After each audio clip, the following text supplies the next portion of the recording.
일타 강사와 함께하는 경제일타의법. 오늘은 대한민국 1호 부동산학 박사님을 모셨습니다. 서동기 박사님 어서 오세요. 네, 반갑습니다. 경제야 놀자 시청자 여러분 이렇게 만나뵈서 반갑습니다. 오늘 부동산에 대해서 진솔한 이야기를 여러분들에게 들려드리고자 합니다. 서울 아파트 값이 5주째 이제 상승을 하더라고요. 아무래도 좀 떨어질까 기대를 했는데 상승이 되다 보니까 집값 바닥론이 이제 또 고개를 좀 드는 느낌이더라고요. 집값 바닥론으로 보시나요? 저는 바닥이라고 안 봐요. 한번 떨어졌다가 올랐잖아요. 네. 그래서 훨씬 더 저는 떨어질 걸로 보고 있고, 부동산이 이제 양극화 되잖아요. 중심지는 더 많이 오르고, 그래서 지방 같은 경우는 사실 하락할 때 더 많이 하락해 버려요. 지금 보니까. 그 다음에 오를 때는 안 올라요. 지방이. 대부분 부동산 가격이 상승한다 그러면 이제 서울, 또 수도권 이런 걸 놓고 이야기하는 거지. 지방 같은 경우는 사실 뭐 계속 떨어지기만 하는 것 같아요. 올랐다 그래도 뭐 지방은 오른 것도 아니고, 이제 우리나라가 이제 뭐 신고가다 해서 최고 가격이 이제 나오고 그러는데, 그런 데만 오르는 거지 전반적인 현상은 저는 그렇게 오른다고 보지가 않아요. 거래라는 게 뭐 한두 건 거래된 걸 가지고 오른다고 언론에 난다고 해서 그건 저는 오른다고 보지는 않고. 그러면 조금 더 하락할 여지가 네, 조금 더 있다고. 하락할 거로 보고. 그럼 한 어느 정도까지 지금 왔다고 봐야 될까요? 저는 최고가 대비 한 50% 돼야 거품이 빠진다고 봐요. 지금 한 2배, 3배 이상 올랐거든요. 한 6, 7년 동안. 50% 빠져도 이제 집을 산 사람들은 어느 정도 오른 거거든요. 그래서 저는 거품이 50% 정도 빠져야 정상적인 가격으로. 현재 가격보다 50% 정도 더 네, 최고가보다. 아, 최고가보다요? 네네. 한번 빠졌었잖아요. 2년 전에. 그러다가 또 어느 정도 회복이 됐잖아요. 한 80%, 90%? 근데 다시 한번 빠질 거거든요. 그럼 최고가 대비 저는 50% 정도 빠져야 정상이라고 저는 보고 있어요. 이른바 삼고 이런 현상으로 공사비가 뭐 급등해서 부동산 공급이 감소한다더라 뭐 이런 이야기가 있는데요. 주택 공급 부족으로 집값이 오를 것이다 이런 해석에 대해서는 박사님 어떻게 보실까요? 부동산의 가격은 공급만 가지고 결정되는 게 아니에요. 수요도 같이 움직여줘야 되거든요. 공급과 수요가 같이 움직여줘야 부동산 가격이 움직이는 건데, 지금 우리는 너무 공급적인 측면만 강조하고 있어요. 공급적인 측면만 강조하다 보니까 공급이 너무 부족하다 이런 말들이 나오고 있는 거거든요. 그 최근에 뭐 정부에서 통계가 잘못됐다 이런 말이 나왔잖아요. 그 19만 3천 호가 누락된 상태에서 공급이 잘못됐다. 그리고 발표를 그렇게 했잖아요. 19만 호나 빠진 이런 통계 잘못 이런 것들이 정부가 단순 실수라고 봐요. 그 의도적이면 큰일 나죠. 만약에 진짜 의도적으로 그렇게 했다면은 영끌로 젊은 사람들이 목숨을 잃을 수도 있는 이런 문제이기 때문에 저는 실수라고 보는데, 그 실수라도 큰 문제가 생기거든요. 앞으로 정부 통계가 어떻게 믿겠어요? 그렇죠. 신뢰도가. 언론에서 지금 뭐 다 정부 통계를 가지고 우리가 이야기를 하고 있는데, 그럼 정부는 그러한 통계에 기반해서 정책을 폈을 거 아니에요. 집이 부족하다, 공급이 부족하다 이렇게 정책을 폈을 거 아니에요. 그러면 부동산을 구입하고자 하는 사람들이 볼 때 이제 조급할 거 아니에요. 집이 부족한 것보다 몇 년 후에 집값 폭등하는 거 아니야? 이렇게 볼 수 있잖아요. 그럼 잘못된 시그널을 줄 수 있다는 거예요. 일반 부동산 구입자들한테. 전문가들은 그걸 이용해 가지고 앞으로 집값이 폭등한다, 오른다 해가지고 막 공포 마케팅 막 이렇게 하잖아요. 또 언론도 문제인 게 이제 그런 걸 갖다가 이제 과잉으로 막 언론에서 내요. 앞으로 집값은 폭등할 거다, 공급 부족이다. 그런데 공급이 아무리 부족하다고 해도 수요가 뒷받침되지 않으면 부동산 가격은 안 올라요. 항상 수요가 따라줘야 되거든요. 수요가 뒷받침되지 않으면 부동산 가격은 오르지 않는다고 봐요. 아까 지역 뭐 양극화 얘기도 해주셨는데, 그래서 이제 서울 아파트 전세값 계속 오르더라고요. 정말 그렇죠. 고공행진이다라고 얘기를 할 정도인데, 왜 이렇게 오르는 걸까요? 언제까지 또 오를까요? 이제 전세값이 이제 오르는 이유가 여러 가지가 있겠지만, 그 중에서 부동산을 안 사고 전세 살자 이런 분들도 많아요. 사실은 이제 전세가 이제 월세로 이제 바뀌어 나가는 과정인데, 한꺼번에 이제 월세로 바뀌지 않는 이유가 부동산을 가지고 있는 소유자들이 전세금을 돌려줘야 되잖아요. 돌려줄 돈이 없는 분들이 태반이에요. 그렇기 때문에 월세로 되기는 쉽지가 않아요. 그만한 자금이 있어야 전세입자들한테 돌려줘야 되는데 그것도 다 빚이잖아요. 근데 이제 전세 가격이 오른다 이런 말들이 이제 오고 실제로 오르고 있는 것 같아요. 물론 전세 가격은 부동산 값이 오르는데 그 선도적인 역할을 해요. 전세 값이 오르면은 나중에 부동산 값도 따라 오르거든요. 통상적으로 이제 전세 값이 부동산 값에 뭐 60% 이상 되면 부동산 값이 오를 가능성이 있다고 통상적으로는 봐요. 근데 지금 한 50% 초반이잖아요. 지금 전세값이 오르는 거는 저는 한계가 있다고 보고 공급 물량이 지금 많이 나오고 있는 상태에서 전세값이 그렇게 계속 오르지는 않겠다. 저는 이렇게 보고 있습니다. 금년 내로 어느 정도 해소될 걸로 보고 이제 공급 물량도 제법 나오기 때문에 해소될 걸로 보고 있어요. 청약 시장이 정부 규제 완화 등으로 이제 좀 상승세를 좀 타는 분위기더라고요. 박사님이 보시기에는 요즘 뭐 청약하기 좋은 때라고 보실까요?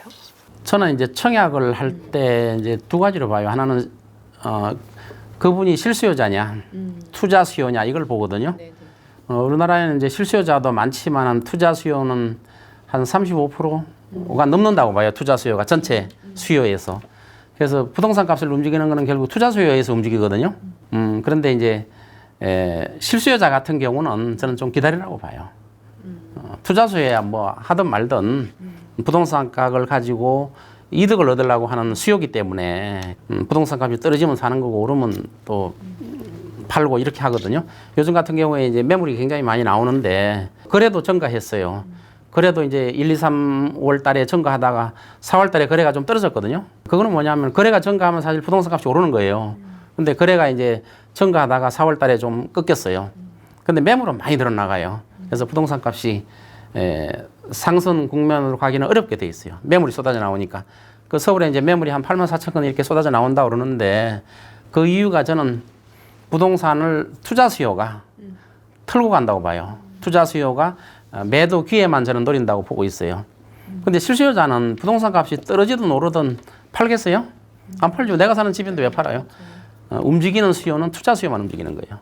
그래서 투자 수요들이 지금 부동산을 매도할 적기라고 보고 있는 거예요. 그래서 물량이 많이 나오고 처음에 매도 물량이 많이 나왔을 때는 부동산 값이 좀 오르는 걸로 나타날 수도 있어요. 그건 호가를 높이기 때문에 그래요. 그러나 그러다가 점점점 호가를 낮춰가기 때문에 저는 지금 나오는 수요가 대부분 매물 물량이 대부분 저거라고 봐요. 그 투자 수요, 투자 수요가 지금 매물이 나오고 있다. 저는 이렇게 보고 있습니다. 분양가의 양극화가 이제 심해지다 보니까 최고랑 최저가 뭐 3.5배나 난다더라 이런 기사도 분양가가? 있더라고. 네, 분양가가요. 이 분양으로 내 집을 마련하고 싶으면 어떤 전략을 좀 짜면 좋을까요? 일단 분양가가 요새 너무 이제 고가이긴 한데 이제 새 집을 많이 선호하잖아요. 실수요자들은 지금 분양가가 너무 비싸요.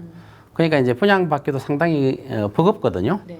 그래서 기존 아파트를 쳐다보는 것도 상당히 좋고 지금 분양가는 뭐 안 내리고 있잖아요. 아무리 비싸도 건설사가 손해를 보려고 하지 않기 때문에 부도나기 전까지는 안 내려요. 지금 뭐 미분양 물건이 한 6만 몇천 건 된다고 그래요. 전국적으로.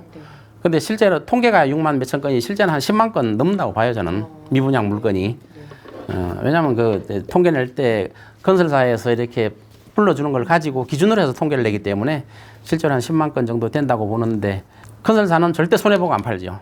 분양가를 안 내려요. 그러다가 분양받는 사람이 또 나타나기 시작하죠. 그러면 이제 건설사는 분양이 안 돼도 그냥 버티는 거예요. 계속 버텨. 그러다가 이제 부도가 난다든가 그런 사태가 벌어지면 부도가 나더라도 값을 안 내리는 게 먼저 분양받는 사람도 있잖아요. 높은 가격에. 이런 것 때문에 분양가를 절대 낮추지를 않는데 저는 분양가를 낮춰야 된다고 봐요. 그리고 이제 부도가 나가지고 그 부동산이 싸지면 그 싼 부동산을 다른 건설사가 싸게 사가지고 저는 분양가를 낮출 수 있다고 봐요. 그러나 그렇기 전까지는 분양가를 안 내린다고 봐요. 분양 물량이 쏟아지지만 또 말씀하신 대로 미분양 물량도 점점 많죠. 늘어나고 그렇죠. 있잖아요. 네. 이런 현상이 장기적으로 이제 부동산 시장에 미칠 영향은 어떤 거로? 미분양이 늘어난다는 거는 그거거든요. 부동산 시장이 이미 침체되고 있다. 이렇게 보거든요. 서울 같은 데는 아직 미분양이 뭐 그렇게 나오지 않잖아요.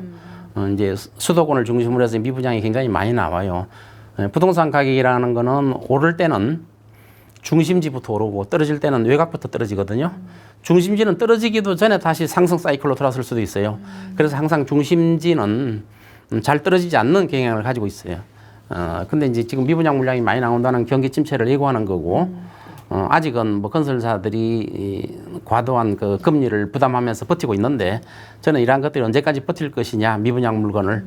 그리고 수요가 없는데 어떻게 그거를 받쳐줄 수 있느냐, 저는 이렇게 보고 있어요. 최근 서울 아파트 경매 낙찰가율이 90%를 넘었다고 하더라고요. 내 집 마련이나 뭐 투자 방법으로 경매를 어떻게 보세요? 경매가 내 집 마련으로 굉장히 중요한 수단으로 작용할 수 있죠. 요즘 경매도 많이 나오고 또 앞으로 더 많이 나올 거예요. 근데 경매는 이제 여기서 조심해야 될 게 그 부동산에 대한 모든 권리 분석을 본인이 다 해야 돼요. 그래서 권리 분석을 철저하게 해가지고 경매를 들어가는데 지금 아파트 같은 경우는 뭐 90% 이렇게 분양 낙찰을 받잖아요. 그래서 이런 부분에 대해서는 좀 조심해야 될 필요가 있어요. 부안해동해가지고 경매 고가로 낙찰을 받으면 나중에 낭패를 당할 수 있거든요. 그래서 경매 물건을 유심히 눈여겨보되 앞으로 더 많이 쏟아져 나오면 낙찰가율이 더 낮아질 거예요.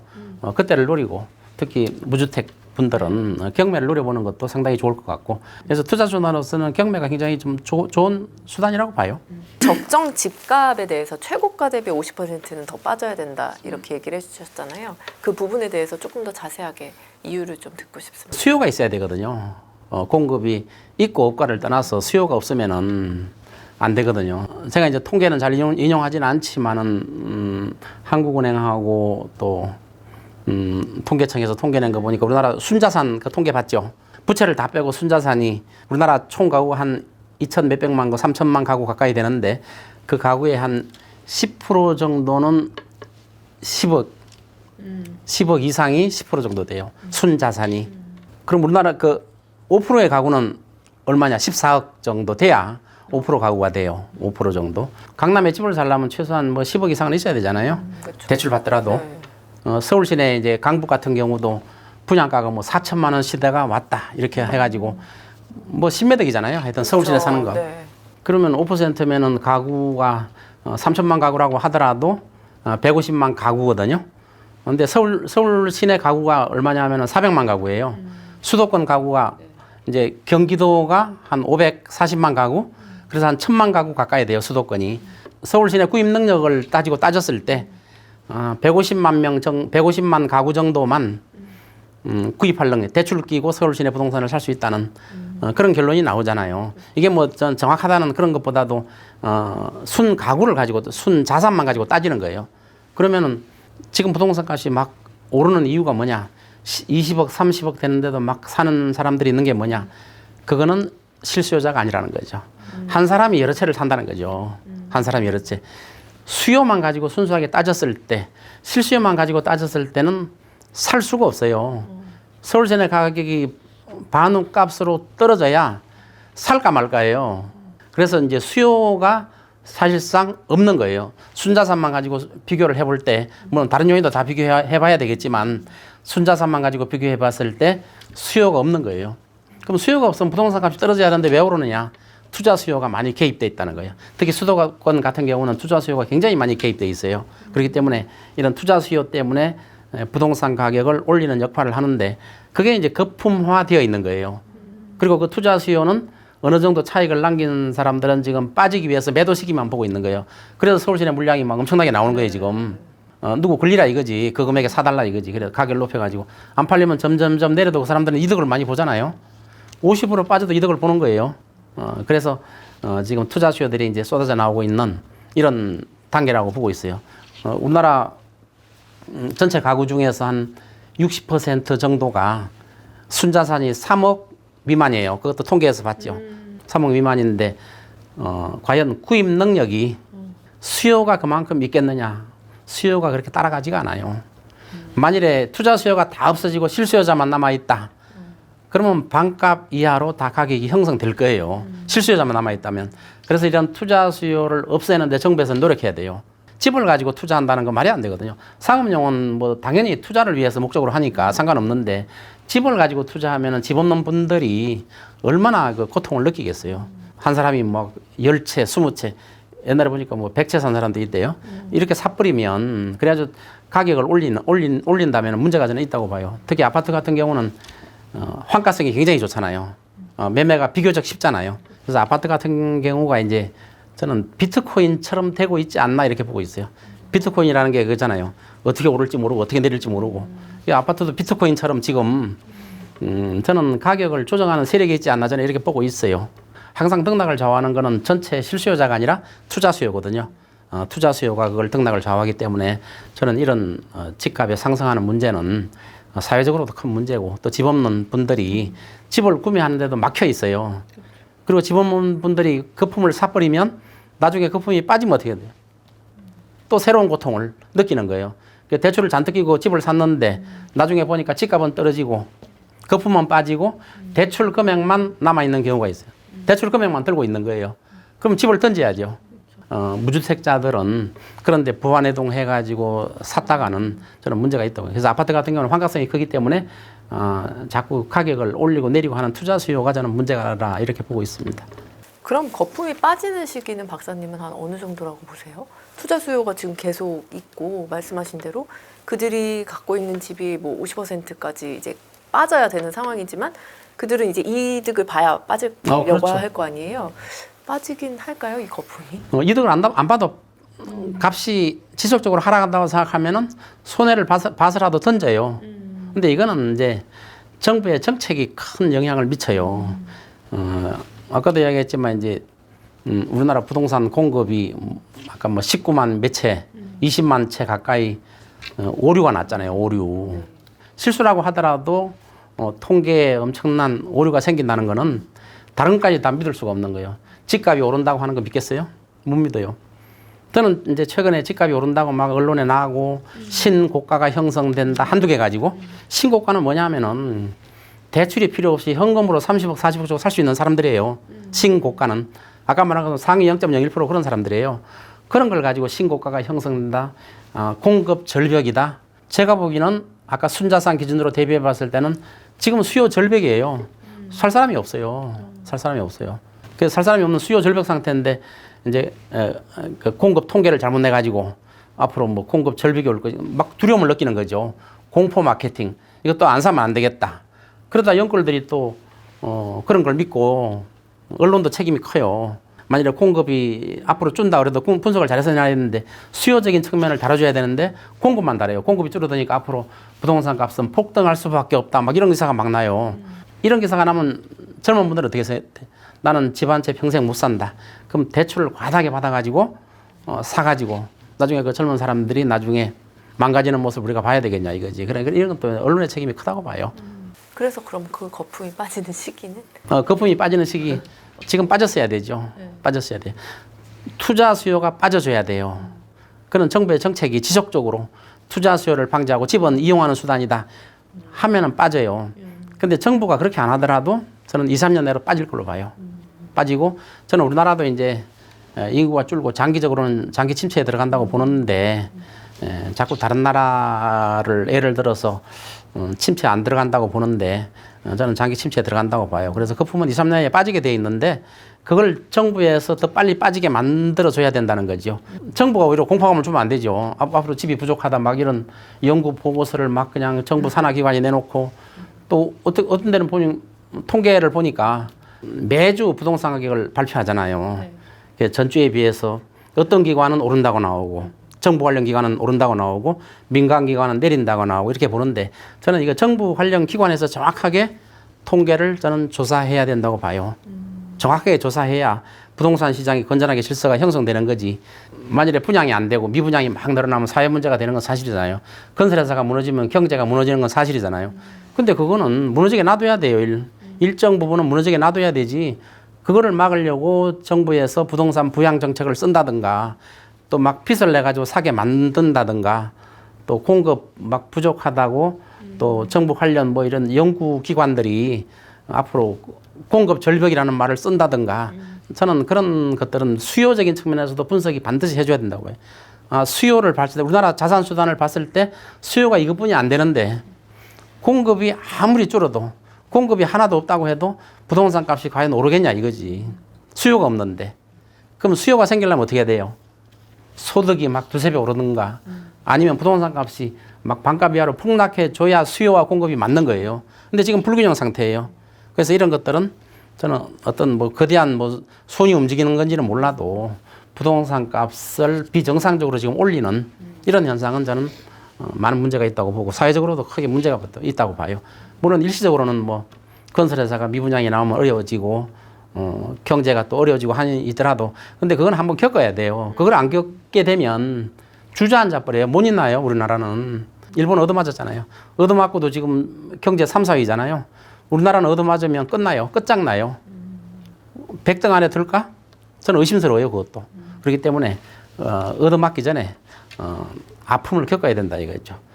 건설사들도 이제 미분양 많이 나고 또 부채가 많은데 PF 문제로 지금 무너지는 걸 이제 사실상 막고 있는 거나 마찬가지인데 이것을 무너지게 놔둬야 건전하게 앞으로 성장할 수 있고 우리나라 전체가 주저앉게 된다 이거죠.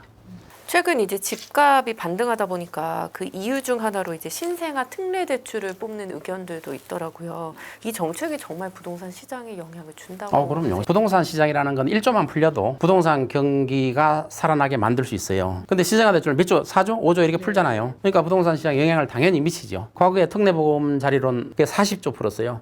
부동산 값이 그때 한 30% 서울도 빠졌어요.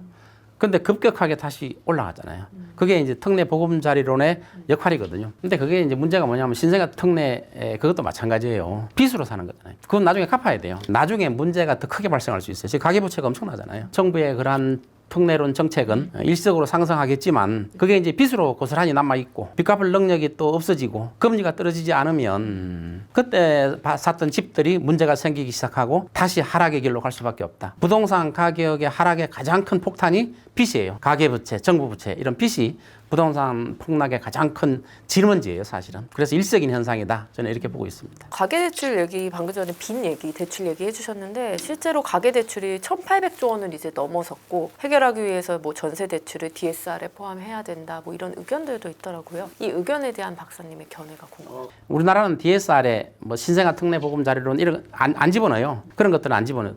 또 전세 자금도 안 집어넣어요. DSR에. 근데 사실은 DSR에 그걸 다 집어넣어야 돼요. 그래야 부채 관리가 돼요. 지금 전세금도 DSR에 총부채 원리 상환금 거기다 넣어야 되고 신생아 특례론 그것도 넣어야 되고 그 빚은 다 집어넣어야 돼요. 근데 어떤 빚은 빼고 어떤 빚은 안 집어넣는다 그러면 안 돼요. 이제 미국 같은 데는 뭐 부채 자체가 뭐 3경, 5경 막 이렇게 경단이잖아요. 아주 우리나라에서 나타나지 않는 경단이잖아요. 근데 자꾸 미국과 우리나라를 비교할 필요가 없어요. 미국은 경제 대국이잖아요. 세계 1위잖아요. 우리나라는 그런 부채 문제가 터지면 나락으로 가는 거예요. 미국이나 뭐 일본, 중국은 버틸 수 있어요. 1, 2, 3위 경제 대국들 아니에요. 일본은 제로금리인데 우리는 금리를 낮게 하는 게 뭐가 문제냐, 미국보다 낮게 하는 게 뭐가 문제냐 이렇게 이야기하는데 그런 대국하고는 달라요. 비교를 하면 안 돼요. 자꾸 일본이 뭐 금리 안 올리는데 우리나라 한국은행도 금리를 안 올려도 된다 이렇게 말하는 분들이 있는데 우리는 금리를 더 올려야 되거든요. 물가를 잡기 위해서 우리나라 경제 사정은 그런 선진국하고 자꾸 비교하면 안 된다. 저는 이렇게 보고 있습니다. 그래서 부채 문제는 하락 요인이 될 수 있다. 부동산 PF의 4월 위기설이 생각보다는 아주 크지 않게 좀 잠잠하게 끝난 것 같긴 한데 여전히 사실은 좀 불안하다는 의견도 많고 불안한 상황인 것 같은데요. 올해 PF 전망은 좀 어떻게 보세요? 언제 터져도 이상하지 않은 거예요. 우리나라 건설 회사들의 한 40% 정도가 지금 빚을 갚을 능력이 없다 이렇게 나오고 있어요. 금리 내리기만 기다리는 거예요. 금리만 내려야 PF 문제가 해결된다. 이렇게 보고 있는데 이제 금리가 잘 안 내리잖아요. 조금 더 기다리면 어떻게 되겠어요? 건설사들의 부도가 현실화되고. 근데 지금 현실화됐다고 보는데 버티는 거예요. 왜 버틸 수 있는 동력이 뭐냐? 정부가 버틸 수 있도록 지원해주고 있잖아요. 그래서 버티는 건데 이거는 한계가 있어요. 금리가 계속 고금리 상태가 유지되면 뭐 5월 위기설, 6월 위기설 이런 게 아니라 조만간에 틀 수 있다. 저는 이렇게 보고 있습니다. 5월에 이제 임기 만료인 21대 국회가 사실상 요즘에 뭐 개점 휴업 상태나 다름없는 상황인데요. 그러다 보니까 이제 재건축 패스트트랙 개정안도 이제 뭐 자동으로 이제 폐기될 것 같다 이런 의견이 나오더라고요. 재건축 시장 올해 전망은 어떻게 보실까요? 재건축 시장 같은 경우는 우리 총선 전에 서울시에서 재건축을 활성화시키기 위해서 용적률도 또 안전 진단도 좀 완화시켜준다 이렇게 하고 있잖아요. 그래서 이런 것들이 완화 정책을 많이 폈는데 이제 총선 후에는 조금 암울해졌어요. 야당이 다수 의석을 얻은 이런 상태에서는 총선 전에 이런 장밋빛 공약이 잘못하면 그 공약이 무산될 수도 있다. 신도시도 한다고 그러잖아요. 제가 이제 30년 전에 분당 신도시를 감정평가한 적이 있어요.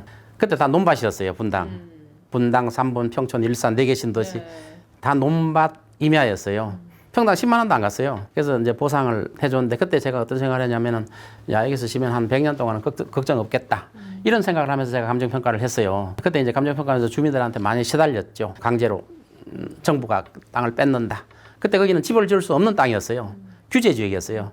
그러니까 집을 못 짓게 만들어 놓고 정부가 아파트를 짓는다고 수용을 해버리니까 주민들의 반발이 엄청 심하고 그 당시에 뭐 고속도로도 점거하고 그래가지고 우리가 감정평가 하는데 굉장히 애로사항을 느끼고 또 경찰하고 같이 가서 감정평가하고 이런 현상이 있었는데 그때 제가 이제 이거 100년 갈 거다 이 신도시가 이렇게 봤거든요. 근데 30년 지나니까 또 재건축한다고 일기 신도시 뭐 특별법 만들어가지고 재건축한다 그래요. 질 때 3, 40년 가는 아파트를 짓는 나라가 어디 있어요. 3, 40년 지나서 뭐 녹물 나오고 낡아서 못 쓰게 되고 이런 걸 짓는 나라가 어디 있어요. 100년은 가게 지어야지. 재건축을 하더라도 100년 후에 해야지. 중간에 수선이나 유지해가지고 살 수 있게 만들어줘야지. 근데 우리나라는 3, 40년 지나면 수선이나 유지해가지고 살기가 힘든 아파트를 짓고 있어요. 그게 이제 여러 가지 이유도 있어요. 조합원들이 싸게 짓기를 원해요. 부담금이 많이 들어가면 싫어하잖아요. 그래서 우리나라도 이제 우리 롯데타워 막 이런 것처럼 막 기둥식으로 튼튼하게 지어야 되는데 롯데타워 이런 거는 뭐 100년 갈 수 있잖아요. 근데 아파트는 벽체식으로 져요. 벽체식이라는 거는 3, 40년 지나면 재건축 할 수밖에 없게 만들어진 거예요. 낡아가지고 수선하기가 굉장히 어려워요. 건설사도 그렇잖아요. 조합 부담금을 줄여주려고 싸게 하잖아요. 그러다 보니까 기둥식으로 비싸게 칠 수가 없는 거예요. 그러면 지금 재건축을 한다고 해서 3, 40년 지나면 또 질 거예요? 건설사는 좋죠. 건설사는 10년마다 재건축하면 좋죠. 조합원들이 분담금 적게 하려고 싸게만 짓는다는 거는 문제가 있다고 봐요. 근데 지금 재건축은 잘 안 되고 있는 데가 많거든요. 분담금이 갑자기 건축 자재값도 올라가지고 분담금이 많이 들어가기 때문에 안 되는 경우도 많이 생기고 있어요. 그래서 재건축은 앞으로 많은 진통을 겪을 거예요. 건설사들이 처음에 재건축 사업을 딸 때는 온갖 말들을 다 해요. 뭐 이렇게 한다, 이렇게 한다. 근데 조합만 따내면 이제 갑이 돼버리는 거예요. 조합원들은 나중에 을이 돼버리는 거예요. 그래서 나중에 분담금을 더 내라. 그리고 지금 재건축을 할 때 나중에 분양이 다 됐을 경우를 대비해서 하는 거 아니야. 나중에 이제 집값이 만일에 하락한다. 그리고 나중에 분양할 게 분양이 안 된다. 그럼 다 그게 조합원들의 부담으로 돌아와서 분담금을 과다하게 내야 돼요. 그때는. 그래서 지금 당장 분담금이 예를 들어서 뭐 안 들어간다, 뭐 1억 들어간다, 아니면 돌려받는다 해도 그게 재건축이 됐을 때 분담금이 얼마나 나올지는 아무도 모르는 거예요. 굉장히 많은 분담금이 나올 수도 있다는 거예요. 그래서 재건축 사업은 앞으로 많은 어려움이 있을 것이다 이렇게 보고 있습니다. 방금 신도시 선도지구 지정 계획 이런 거 설명을 해주셨잖아요. 근데 그게 부동산 경기 침체 속에서 이제 사업성이 우려된다는 말도 있는데 그 부분은 어떻게 보실까요? 사업성이 우려된다는 거는 이제 부동산 값이 올라주면 괜찮아요. 근데 부동산은 그렇게 오르리라고 기대가 안 해요. 과거는 이제 개발도상국가니까 부동산 값이 급격하게 상승했잖아요. 근데 지금은 우리나라도 안정돼 있잖아요. 그런 경우가 없어요. 그래서 올랐다 내렸다 하는 사이클이 진행되더라도 쌀 때 사야 돼요. 과연 부동산이 떨어지겠느냐, 집값이 떨어지겠느냐 이렇게 착각을 하고 있는 거예요. 일본 옆에서 부동산이 완전히 망했는데도 불구하고 그런 데 대해서 교훈을 얻으려고 하지 않고 불패론을 계속 가지고 과연 떨어지겠느냐 이렇게 보고 있는데 오르긴 하더라도 아주 완만하게 사이클을 가지고 움직인다고 보고 있어요. 인구가 줄잖아요. 그럼 유효 수요가 줄는 거거든요. 장기적으로는 부동산이 우하향할 수밖에 없다. 야당이 총선 이후에 다수당이 되면서 아무래도 우리나라는 집권당에 따라서 부동산 정책이나 부동산 시장의 영향을 좀 많이 받는 편이잖아요. 야당이 이제 거대당이 됐는데 그러면 어떤 변화가 생길 거라고 보시나요? 야당은 이제 복지에 중점을 많이 두고 있잖아요. 또 여당은 이제 세금을 좀 많이 감면해 줌으로써 경제를 활성화시키자. 둘 다 방향이 옳아요. 뭐 여당이고 야당이 어디가 좋다 나쁘다 말할 수가 없는 거예요. 그런데 이제 여당에서 총선 전에 많은 공약을 내놨잖아요. 규제 완화. 그런 규제 완화들이 막힐 가능성이 굉장히 많아요. 왜냐하면 야당이 다수당이니까 야당은 그런 데 대해서 찬성하지 않기 때문에 용적률을 올려준다는 것도 막힐 수가 있어요. 또 각종 세금을 완화시켜준다. 또 다주택자 중과금도 완화시켜준다고 했는데 전부 다 입법 사항들이 굉장히 많아요. 또 공시지가 그것도 이제 로드맵을 지속적으로 현실화시키는 거 로드맵을 폐지하겠다 했는데 이것도 역시 입법 사안이에요. 이런 것들이 막힐 가능성이 굉장히 많기 때문에 그동안에 이제 완화하고 뭐 재건축 이런 것들이 상당히 지장을 받을 가능성이 있다. 저는 이렇게 보고 있습니다. 상업용 부동산 시장은 뭐 찬바람이 불고 있다. 뭐 박사님이 보실 때 상업용 부동산 시장 전망은 좀 어떨까요? 수익성 부동산이잖아요. 경기에 굉장히 민감해요. 또 금리에 굉장히 민감해요. 상업용 부동산은 이미 몇 년 전부터 서울뿐만 아니라 수도권, 지방까지 해서 상가가 공실이 굉장히 많아요. 서울도 아파트 단지가 형성되면은 그 아파트 단지의 상가는 공실이 굉장히 많거든요. 상업용 부동산은 다 투자 수요거든요. 투자 수요이기 때문에 공실이 생기면은 치명적이에요. 더군다나 대출 받아서 사면은 상가를 이제 아파트 아파트를 하나 지면은 상가를 너무 많이 줘요. 과잉 공급이에요. 근데 이상한 게 상가를 뭐 서울 수도권 과잉 공급이라고 하더라도 뭐 분양이 다 돼요. 경쟁률도 되게 세요. 딱 받고 나서 보면 상가가 임대 놓기가 힘들다는 걸 알고, 아, 대출 받은 게 이자만 나가는구나, 이런 걸 알게 돼요. 그래서 보통 이제 수도권, 이제 경기도 이런 데는 보통 아파트 상가를 분양받으면 한 1년 지나면은 반값 되는 게 정상이에요. 서울도 마찬가지예요. 분양받는 순간 1년 지나면 20, 30% 떨어진다고 봐야 돼요. 그 말은 뭐냐면은 분양할 때 너무 고가로 분양한다는 거예요. 상가는 분양가 상한 적 없잖아요. 그래서 상가에서 고가로 분양하기 때문에 분양받는 순간 떨어질 수밖에 없다. 그게 이제 단시간에 해소가 되느냐? 해소가 잘 안 돼요. 그래서 오랫동안 갈 가능성이 있어요. 그래서 상가 분양받을 때는 진짜 조심해야 돼요. 너무 비싸다. 만약에 상가를 내가 투자하고 싶다 그러면 분양받지 말고 한 1, 2년 있다가 많이 떨어졌을 때 그때 사가지고 하면은 그래도 손해를 덜 보죠. 그리고 경기가 살아날 때는 또 많은 이득을 볼 수 있어요. 뭐 마케팅을 통해서 뭐 비싼 분양가를 분양해가지고 이제 떠안는 거는 결국 투자자들이거든요. 그래서 상가 같은 경우는 앞으로도 경기가 좋아지지 않으면, 또 금리가 저금리 기조로 가지 않으면 오를 가능성이 없다. 저는 이렇게 보고 있습니다. 초고층 아파트가 결국은 이제 슬럼화 될 거다 이런 말씀을 해주신 걸로 알고 있는데요. 인구 감소 뭐 이런 이유 때문일까요? 그렇죠. 초고층 아파트가 인구 감소가 큰 영향이 있고, 저는 초고층 아파트가 많을 필요도 없다고 봐요. 이제 초고층 아파트를 질 때는 튼튼하게 질 거예요. 한 뭐 70년, 80년 이렇게 하게 짓겠죠. 그러면 이제 7, 80년 후에 어떻게 되느냐. 그 초고층 아파트가 또 낡아서 재건축이나 리모델 할 일이 생기겠죠. 예를 들어서 80층 아파트를 나중에 재건축 하려고 하면 용적률을 못 올려줘요. 200층 짓게 하겠어요? 못 올려줘요. 차라리 구름 위에 살지 못 올려줘요. 그래서 초고층 아파트를 나중에 재건축이 불가능한 거예요. 그럼 어떻게 해야 돼요? 계속 수선과 보수하면서 살아야 돼요. 근데 거기 사는 분들이 감당 능력이 되면 괜찮아요. 근데 반대하는 분들이 좀 많으면 보수가 불가능하잖아요. 그럼 아파트는 낡을 수밖에 없어요. 뭐 100년 지나면 낡아지겠죠. 그래서 제가 예를 들어서 이거는 이제 극단적인 가정이지만 제가 이제 초고층 아파트를 하나 받았어. 80층 아파트를 받아가지고 자식한테 물려줬어요. 또 손자 때까지 가겠죠. 손자가 나중에 볼 때 어떻게 생각하겠어요? 값이 형편없게 떨어져 있을 거란 말이에요. 아니, 감당 능력 임대는 괜찮다는 이거죠. 감당 능력이 없으면 떠나야 되겠죠. 안 팔려요. 굉장히 싸요. 그게 바로 슬럼화예요. 그래서 내 때는 상관없어요. 내 때는 뭐 아주 높은 데서 살면서 자랑도 하고 이렇게 할 수 있지만, 내가 그걸 자식이나 자손, 그러니까 중간에 팔고 나오면 괜찮아요. 값도 안 나가는 걸 철거하는데 어마어마한 돈이 들어요. 땅은 몇 평 안 돼요. 땅은 건물이라는 게 감가상각 자산이잖아요. 시간 지나면 없어지는 게 건물이에요. 그래서 초고층 아파트를 많이 지면은 문제가 생길 수 있고, 저는 뭐 최근에 그 언론 보도도 나왔지만은 용인에 38층짜리 아파트를 2,000세대 가까이 지어놨더라고요. 근데 그게 지금 거의 3년, 4년째 비어 있어요. 비어 있어. 그 임대 아파트라고. 임대 아파트. 임대 아파트니까 가능하겠지. 정부에서 5천조의 돈을 지원한 거예요. 5천조를 지원해가지고 지어놨어요. 공공자금을 5천억이 넘는 돈을 가지고 38층 아파트를 2,000세대 가까이 지어놓고, 임대 아파트예요, 그거. 임대 아파트. 2,000세대 가까이 지어놓고 지금 들어올 세대도 없고 몇 년째 더 방치하면 이제 철거를 해야 되는데 5천억 들여서 지었어요. 철거비는 또 얼마나 많이 들겠어요. 그래서 그런 기사를 한번 본 적이 있는데, 서울 최고 중심지 빼놓고 외곽에다 고층 아파트나 초고층 아파트를 지면 나중에 일정 기간이 흐르면 그게 전부 다 거대한 쓰레기 더미가 되는 거예요. 많이 선호하는 평수인 30평대 아파트 시대가 끝났다 이런 말씀도 해주셨는데 그 이유도 좀 궁금합니다.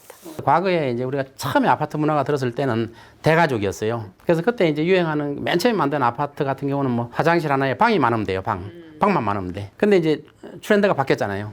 이제 화장실이 2개 정도는 있어야 된다. 문화의 척도거든요. 이제 미국 같은 데는 방 개수하고 화장실 개수가 같은 게 기본이에요. 어떤 집은 보면 화장실이 방 개수보다 더 많아요. 그게 이제 문화의 한 트렌드거든요. 이제 우리나라도 이제 처음에는 화장실 하나만 있고 방 많은 게 좋았는데, 또 거실이 좁더라도 방 많은 게 좋았어요. 처음에 아파트는. 근데 점점 가면서 세대가 바뀌잖아요. 이제 거실이 넓고 방 적은 게 좋아요. 또 화장실이 1개 있는 것보다 2개 있는 게 좋아요. 이렇게 트렌드가 자꾸 바뀌는 거예요. 그만큼 이제 평수도 식구들이 이제 자꾸 핵가족으로 되니까 뭐 20평대가 더 선호되고, 어디가 선호된다고 말하기는 어려워요. 그러나 이제 트렌드를 볼 때 과거에 우리를 보면은 방이 많은 게 굉장히 비싼 아파트였어요. 근데 시간 지나니까 이제 방은 적더라도 거실이 넓은 게 더 비싸요. 또 그러다가 화장실 하나 있는 아파트보다 같은 평형이면 화장실 2개 있는 아파트가 더 비싸요. 이게 트렌드예요. 이런 트렌드는 항상 변한 거기 때문에 지금 당장 뭐 어떤 식으로 어떤 평형이 좋다 이런 걸 말하기 어려운 거예요. 가족이 많은 데는 당연히 30평, 40평대가 더 선호하겠죠. 그러니까 세대에 따라 달라요. 2분이 산다, 혼자 산다 하면은 당연히 방이 적은 걸로 선택할 수 있겠죠. 그래서 이런 트렌드가 달라진다는 걸 저는 말씀드리고 싶은 거예요.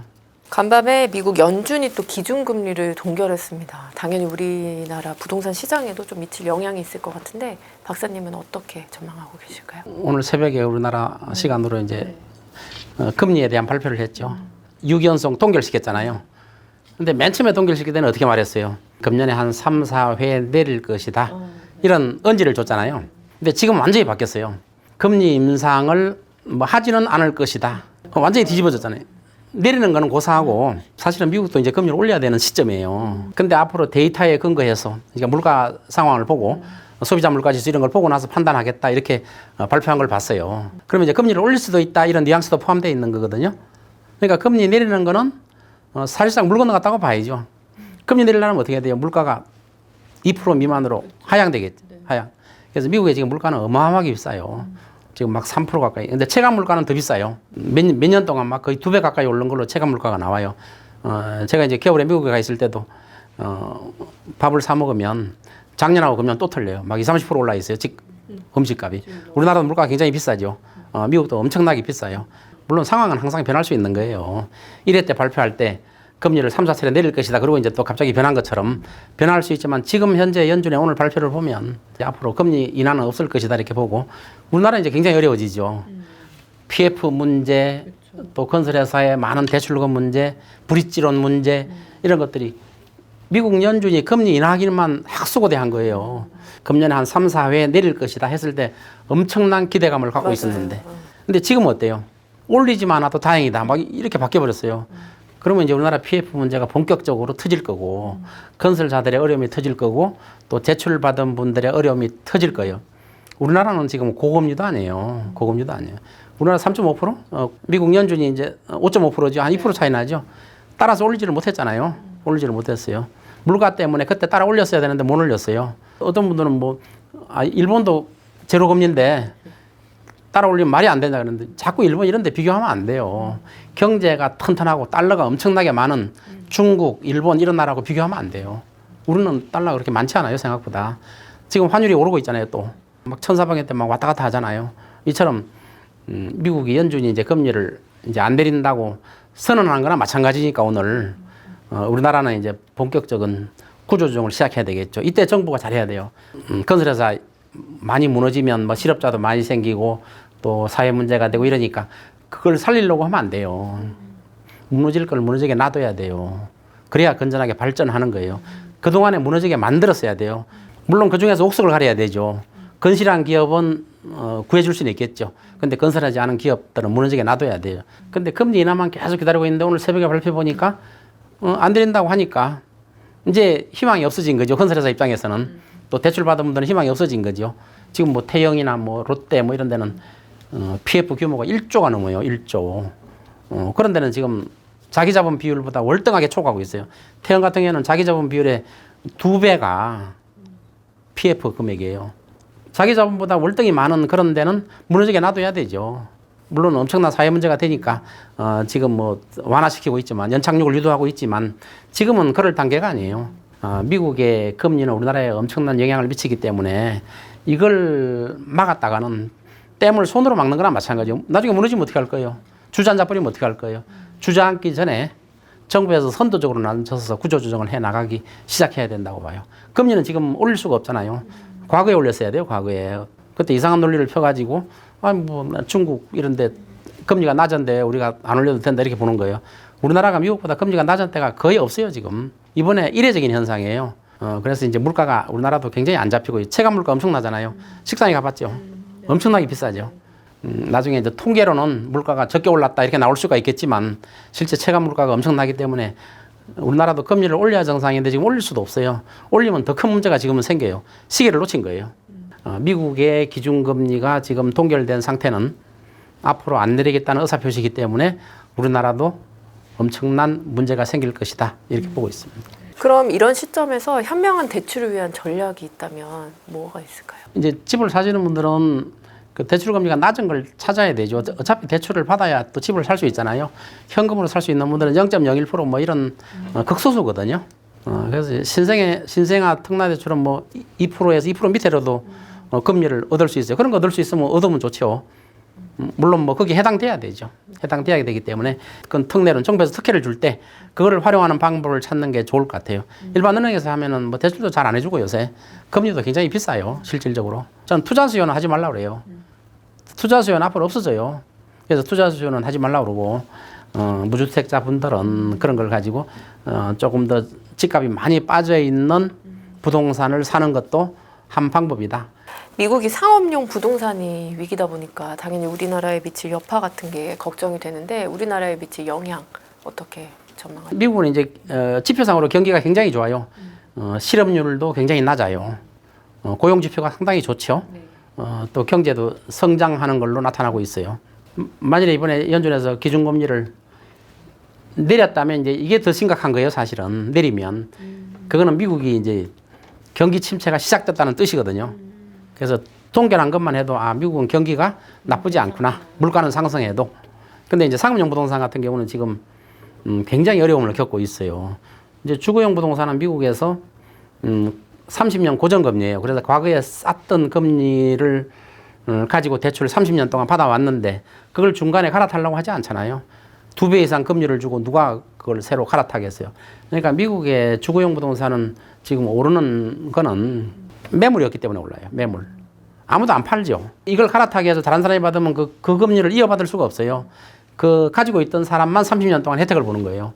2%다, 3%다 그러면 30년 동안 그걸 내는 거예요. 그래서 미국의 주거용 부동산은 금리가 내리는 시점에 매물이 나오기 시작하기 때문에 매물이 없어가지고 집값이 오히려 올라요. 주거용은. 근데 상업용은 어떠냐? 변동금리예요. 금리가 오르면 직격탄을 맞아요. 그래서 금리가 급격하게 오르니까 고금리가 돼버리니까 상업용 부동산은 굉장히 어려워졌어요. 대출을 다 받았을 거 아니에요. 또 하나는 공실이 너무 많아요. 재택근무. 지금 미국의 공실률이 한 20% 정도 되거든요.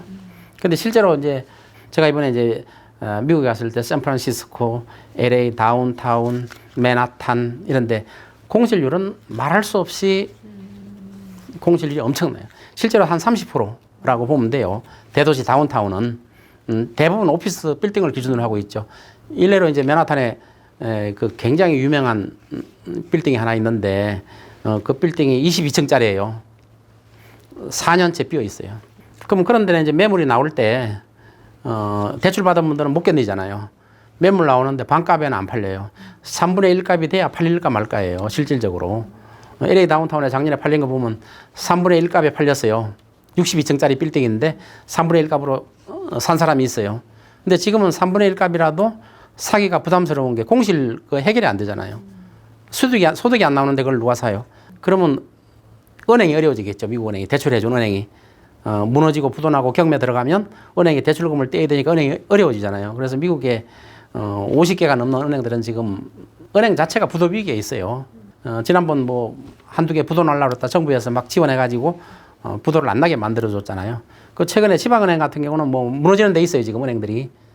그만큼 은행이 위험해지기 때문에 미국은 상업용 부동산발 경기 침체가 심각한 거예요. 그러니까 겉으로 경기 지표가 아무리 좋아도 이 상업용 부동산이 차지하는 비중이 굉장히 크거든요. 과거에 미국의 그 금융위기가 주거용 부동산발 금융위기였어요. 그때는 이제 주거용 부동산이 폭락하면서 대출을 못 받아서 대출금을 떼이니까 은행에 위기가 온 거고 지금은 상업용 부동산 금융위기는 주거용 부동산하고는 비교할 바 안 돼요. 덩치가 훨씬 더 크기 때문에. 그래서 이런 상업용 부동산 위기가 미국이 현실화되면 우리나라는 어떤 문제가 생기겠어요? 우리나라 많은 은행들, 투자기관들, 뭐 에셋 이런 데서 미국의 상업용 부동산에 투자를 많이 해놨어요. 많이 해놨는데 손해를 엄청 보고 있죠, 지금. 엄청 보고 있어요. 우리나라 은행도 마찬가지요.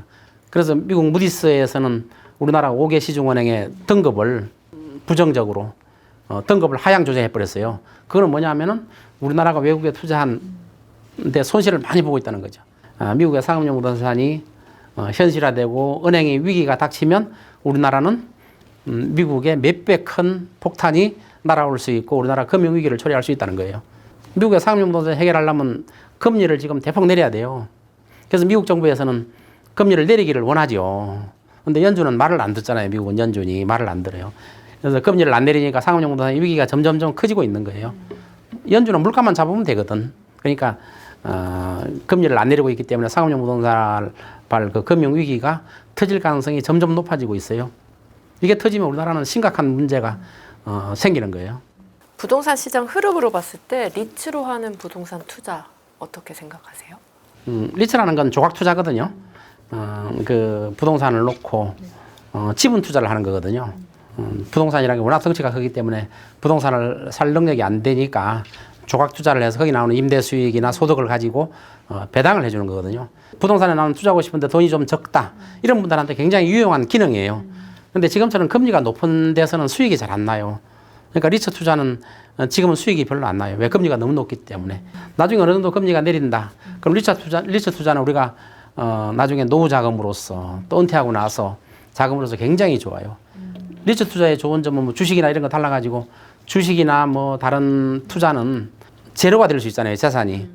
근데 부동산은 제로가 안 되잖아요. 부동산은 남아있잖아요. 땅은 남아있잖아요. 최소한. 그리고 땅은 그대로 남아있는 상태에서 매년 배당을 받는 거잖아요. 배당. 그래서 노후 자산이나 나중에 은퇴하시는 분들이 리츠 투자하는 거는 굉장히 좋은 현상이에요. 근데 지금은 고금리 때문에 수익률이 안 나니까 지금은 리츠가 어렵다. 이렇게 볼 수 있습니다. 아까 2, 3년 내에 투자 거품이 조금 빠질 수도 있고 집값이 좀 떨어질 수 있다 이렇게 얘기를 해주셨는데 그럼 집을 살 적정 시기라고 해야 될까요? 무주택자들한테 이 정도 시기에 집을 사면 좋겠다. 최소한 2, 3년은 지난다고 봐요. 지나야 된다고 봐요. 2, 3년 내에 이제 거품이 완전히 빠진 다음에 그때 이제 노려본다고 생각하면 돼요. 근데 지금 이제 만약에 정책을 잘못해가지고 거품을 계속 키워나간다면 2, 3년 내에 끝나는 게 아니고 2, 30년 동안 침체를 겪을 수 있기 때문에 굉장히 조심해야 돼요. 그래서 2, 3년 만에 끝내야 될 걸 일본처럼 2, 30년 가버리면 우리나라는 나락으로 떨어질 수가 있다는 거예요. 그럼 올해 부동산은 좀 전반적으로 하향하는 추세? 많이 하향하겠죠. 금년에 연말까지. 그럼 내년, 내후년까지 하향하겠죠. 그래서 건실하게 거품이 빠지는 과정을 겪으면 다시 건실하게 상승할 기반이 마련되는 거예요. 근데 그걸 갖다가 막는다든가 또 투자 수요가 가세해가지고 실수요자가 아니에요. 부동산값 올리는 건 절대 실수요자는 안 올려요. 실수요자는 투자 수요가 막 올리고 하는 거를 따라가다가 당하는 거예요. 실수요자들은. 물론 연착륙을 시키기 위해서 거품이 서서히 빠지기를 원하죠. 근데 2, 3년에 급격하게 빠져야 돼요. 왜냐하면 급격하게 올랐잖아요. 오른 만큼 급격하게 빠져줘야 우리가 2, 30년이라는 장기 침체의 길로 들어서지 않는다는 거예요. 뭐 금년은 쳐다볼 필요도 없어요. 내년부터 이제 슬슬 부동산에 관심을 가지고 어떻게 될 거냐 이런 추세를 보면 돼요. 저는 투자 수요가 좀 많이 없어져야 된다고 봐요. 부동산은 이용하는 개념이기 때문에 소유욕을 가지면 소유해서 부동산을 한 사람이 여러 채를 사고 투자 수요가 가세하기 시작하면 부동산은 비정상적으로 오를 수밖에 없다는 거예요. 현금으로 몇십억 주고 사는 걸 가지고 우리가 뭐 전반적인 시세다 이렇게 봐가지고 신문에 막 띄우고 공급 부족이다 오른다 막 이렇게 해버리면 일반인 분들이 잘못 오해를 할 수 있는 거예요. 특수한 몇 개 가지고 그리고 거래가 거의 되지 않는 걸 가지고. 그래서 부동산의 거래라는 거는 일정 기간 동안 거래가 돼야 되고 또 상당한 시간이 흘러야 되는데 우리나라 지금 부동산은 매주 발표하잖아요. 오른다 뭐 50주 연속으로 올랐다 뭐 매주 그냥 중계방송을 해요. 중계방송. 언론도 중계방송에 막 앞장을 서요. 야 이거 100억 가까이 주고 누가 샀다 이렇게 띄워요. 띄우면은 젊은 분들이 초조해져요. 불안감을 초래해요. 그러면 그때 거품이 생기기 시작하는 거예요. 거품이 엄청 생기는 거예요. 그래서 그런 것들을 좀 자제하고 지금 세계 경쟁이 굉장히 어렵잖아요. 두 군데서 지금 전쟁이 벌어지고 있잖아요. 전쟁. 집은커녕 언제 죽을지 모르는 그런 상태. 빵 한 조각에 절실한 그런 분들이 지금 전 세계에서 어디선가 울고 있는데 우리는 아파트 값이 오른다 내린다 2배 올랐다고 또 좋아하고 이렇게 할 때는 아니라는 거죠. 그래서 너무 자기가 살고 있는 집은 최소한 이용 개념으로 봐야지 이걸 갖다 뭐 투자 개념, 투기의 수단으로 삼는다든가 이런 거는 저는 잘못됐다고 보고 있습니다. 올해는 뭐 아까 쳐다보지도 않아도 된다고 하셨는데요. 그렇죠. 그럼 뭐 분양이나 경매, 재건축, 뭐 금매 이런 것도 좀 무주택자 분들은 경매 같은 거 나왔을 때 저렴하게 나오면 가질 수 있죠. 무주택분자는 아까 이야기했잖아요. 주택이 없는 분들은 한 채 가지고 있는 게 나중에 주거의 안정성을 가져올 수 있잖아요. 그렇기 때문에 한 채 가지고 있는 게 좋기 때문에 좀 쌀 때 좀 사가지고 그게 나중에 떨어진다고 한들 내가 사는 집이라는. 근데 그거는 이제 감당 능력이 있어야 돼요. 감당 능력. 감당 능력이 없이 무리하게 부채를 가지고 사면은 안 된다는 거죠. 나중에 부채만 남고 집값은 없어지는 사태가 벌어질 수도 있기 때문에 나한테 감당 능력이 있을 때 만일에 집값이 어느 정도 하락하더라도 그 집을 유지할 수 있을 정도 감당 능력이 있을 때 사라 이거예요. 그렇지 않고 무리하게 뭐 2, 3년 전처럼 연끌 해가지고 막 있는 돈 없는 돈 다 대출받아 사지는 말라 이거죠. 마지막으로요. 부동산 시장이 이제 불안한 시기에 부동산을 이제 매매할 때 꼼꼼히 따져봐야 할 지표나 아니면 또 현명하게 대응할 수 있는 방법. 이제 부동산 거래할 때는 이제 지표를 많이 봐야 돼요. 지표를 많이 보고 또 이 전문가들의 말을 많이 들어야 돼요. 전문가들이 아무리 헛소리 하는 것 같아도 전문가들은 자기 견해를 가지고 이야기하는. 어떤 분들은 내년에 부동산 값이 상승한다고 하는 전문가도 있어요. 또 하락한다고 하는 분들도 있어요. 근데 그분들 둘 다 일리가 있는 거예요. 그동안의 경험과 이론을 가지고 설명하는 거거든요. 많은 그 내재적인 바탕을 가지고 설명하는 거거든요. 그래서 그분들의 이야기를 곰곰이 들을 필요가 있어요. 아무 생각 없이 그냥 오른다고 하는 사람은 없어요. 또 아무 생각 없이 내린다고 하는 사람은 없어요. 그게 조건이 있어요, 조건. 아, 이렇게 되니까 이렇게 오른다. 근데 조건이 변하면 어떻게 돼요? 그 전문가 말은 틀리는 거예요. 그래서 뭐 전문가 말이 틀리는 경우가 많이 있죠. 그거는 이제 전문가들이 막 폭락을 막 경고하고 이렇게 많이 하면은 정부에서는 대책을 세워서 폭락을 안 하게 만들잖아요. 그럼 나중에 전문가 말이 틀렸다고 그래요. 그건 틀린 게 아니라 전문가들이 경고를 했기 때문에 바로잡아진 거거든요. 그래서 우리가 이제 부동산에 투자할 때는 정부도 전문가들의 말을 경청해야 되고 일반 부동산을 살려는 분들도 전문가들의 말을 경청해서 투자는 자기 책임이거든요. 그 전문가를 먹고 잘 새겨야 돼요, 그걸. 저는 이제 부동산의 거래량이 이제 많아지기 시작하는 게 한 1년 이상 거래량이 많아지면 그거는 이제 오를 징조가 보인다고 봐요. 거래량이. 물론 매물이 줄어들어야 되겠죠. 거래량이 많아지기 시작하면. 그래서 거래량이 한 6개월 이상 지속된다, 많아지는 게. 지금 이제 최근에 거래량이 이제 몇 달 많아요. 근데 그까지는 안 되고 거래량이 이제 상당 기간 거래량이 많아진다. 그러면 아, 이건 오를 징조가 보인다. 이렇게 판단하면 될 것 같고 대신 거래량이 늘어날 때 매물도 더 많이 늘어난다. 지금처럼. 그거는 투자 수요가 매도 기회를 찾는 그런 타이밍이에요. 그래서 그때는 사서는 안 되고 거래량도 증가하고 또 매물도 감소하기 시작한다.